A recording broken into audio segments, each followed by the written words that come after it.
એ વિસ્તારથી સુરત એરપોર્ટના ગુજરાતને ત્રીજું ઇન્ટરનેશનલ એરપોર્ટ મળ્યું છે। સુરત એરપોર્ટ પરથી ઇન્ટરનેશનલ ઉડાનો પણ શરૂ થઈ ગઈ છે, ત્યારે હવે સરકારી ગેઝેટમાં પણ સુરત એરપોર્ટને ઇન્ટરનેશનલ એરપોર્ટ તરીકે જાહેર કરવામાં આવ્યું છે। સુરત એરપોર્ટ પરથી હાલ દુબઈ અને શારજાની ફ્લાઇટ શરૂ કરાઈ છે।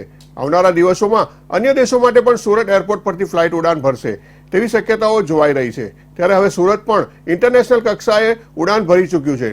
નરેન્દ્ર મોદી સુરત ડાયમંડ બુર્સ અને સુરત એરપોર્ટના નવા ટર્મિનલનું ઉદ્ઘાટન કરવા સુરત આવ્યા ત્યારે તે સમયે તેમણે પોતાના સંબોધનમાં જણાવ્યું કે સુરતની જનતા અને અહીંના વેપારીઓ અને ઉદ્યોગપતિઓને વધુ બે ભેટ મળી રહી છે। ડાયમંડ બુર્સની સાથે સુરત એરપોર્ટના નવા ટર્મિનલનું ઉદ્ઘાટન કરવામાં આવ્યું છે અને બીજી સૌથી મોટી વાત એ છે કે હવે સુરત એરપોર્ટને ઇન્ટરનેશનલ એરપોર્ટનો દરજ્જો મળ્યો છે। હું સુરતના લોકોને, ગુજરાતના લોકોને આ અદ્ભુત ટર્મિનલ અને આંતરરાષ્ટ્રીય એરપોર્ટ માટે અભિનંદન આપું છું।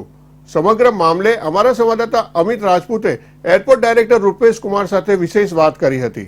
सूरत एयरपोर्ट को आज भारतीय गजेट में इंटरनेशनल एयरपोर्ट का दर्जा मिल गया है। आपको बता दें कि 17 दिसंबर को ये वही सूरत इंटरनेशनल एयरपोर्ट है जिसका उद्घाटन प्रधानमंत्री नरेंद्र मोदी जी के हाथों किया गया था और उसी के साथ साथ डायमंड बुर्स का भी उद्घाटन किया गया था। लेकिन प्रधानमंत्री नरेंद्र मोदी की अध्यक्षता में मिली केंद्रीय मंत्रियों की जो मंत्रिमंडल थी उसमें जो बैठक हुई थी उसके साथ साथ ये चर्चा हुई थी और चर्चा करने के बाद इंटरनेशनल एयरपोर्ट घोषित कर दिया गया था। तो इस इंटरनेशनल एयरपोर्ट जब आज गजेट में जब पास हो चुका है, अंतर्राष्ट्रीय दर्जा मिल चुका है, तो इसी के साथ साथ सूरत एयरपोर्ट के जो डायरेक्टर हैं रुपेश जी जो हमारे साथ जुड़े, हम सीधे तौर पर उनसे बातचीत करते हैं कि जब आज ये दर्जा मिल चुका है रुपेश जी, तो किस तरह से आने वाले समय में सूरत इंटरनेशनल एयरपोर्ट की जो प्रगति है वो देखी जाएगी।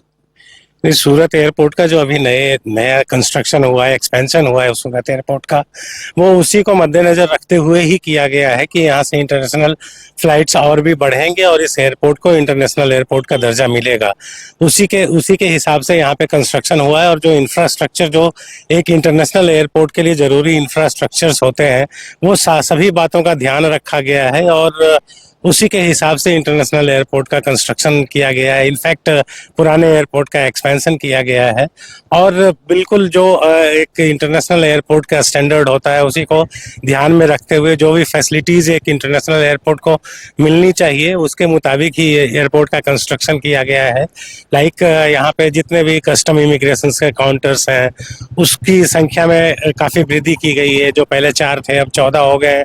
डिपार्चर में, अराइवल में भी 11 काउंटर इमिग्रेशन के हैं। उसी तरह से और भी जितने भी फैसिलिटीज़ है, कस्टम की फैसिलिटीज़ या मनी एक्सचेंज की फैसिलिटीज़, इंटरनेशनल एयरपोर्ट को जो चाहिए, जो एक कंप्लीट इंटरनेशनल एयरपोर्ट को जो चाहिए वो सारा सभी को ध्यान में रखते हुए ही एयरपोर्ट का एक्सपेंशन किया गया है। और हमें भी इस बात की पूरी उम्मीद थी कि आज नहीं तो कल इंटरनेशनल एयरपोर्ट का दर्जा मिलेगा ही और ख़ास करके हम तो पूरी तरह से तैयार थे कि इंटरनेशनल एयरपोर्ट का दर्जा इस एयरपोर्ट के इनॉग्रेशन तक मिल ही जाएगा और वो अंतरराष्ट्रीय कौन कौन सी फ्लाइटें फिलहाल शुरू हैं सूरत से, इसके बारे में जरा दर्शकों को जानकारी दीजिए। अभी जैसा कि आप सभी को पता है कि सूरत एयरपोर्ट को पहले कस्टम एयरपोर्ट का दर्जा मिला हुआ था। यहाँ से इंटरनेशनल फ्लाइट, एक शारजा की फ्लाइट चल रही थी जो सप्ताह में 5 दिन चल रही थी, वो तो कंटिन्यू हो ही रहा है।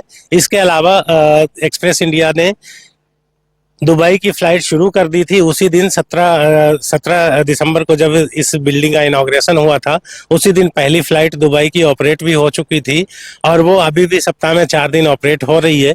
इसके अलावा अगले महीने या यूँ कहें कि 23 फरवरी से इंडिगो भी एक दुबई की फ्लाइट ऑपरेट करने जा रही है।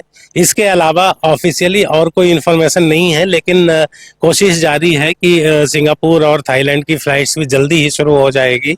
इसके अलावा और भी कुछ डेस्टिनेशंस हैं जो आएंगे और दुबई के लिए। जी बिल्कुल, हमारे साथ रुपेश जी जुड़े थे जिन्होंने इस इंटरनेशनल एयरपोर्ट के बारे में जानकारी दी। लेकिन आपको बता दें कि सूरत की जनता की ये जो लड़ाई थी ये काफी सालों से चल रही थी और 17 दिसंबर को जब प्रधानमंत्री नरेंद्र मोदी ने इस इंटरनेशनल एयरपोर्ट का उद्घाटन किया तो कहीं ना कहीं सूरत की जनता में जो एक मुस्कान थी, चेहरे पर मुस्कान वो आ गई थी, क्योंकि सूरत एक ऐसा शहर है जो कि एक बहुत बड़ा इंडस्ट्रियल भी माना जाता है और जब से डायमंड बुर्स खुला है तो बहुत बड़ा औद्योगिक क्षेत्र सूरत शहर के अगल बगल और सूरत शहर में उपस्थित है। लेकिन जिसकी वजह से आज जो इंटरनेशनल एयरपोर्ट घोषित हो चुका है तो पूरे विश्व में सूरत के जो अन्य जगहों पर जैसे दिल्ली की बात करें, अहमदाबाद की बात करें, मुंबई की बात करें, वहां जो बिजनेसमैन वगैरह जो आते थे, जो टाइकून्स आते थे, अब उन्हें सीधी जब सूरत के लिए जब फ्लाइट मिल रही है तो कहीं ना कहीं सूरत के जो विकास है उसमें कहीं ना कहीं वृद्धि देखी जाएगी।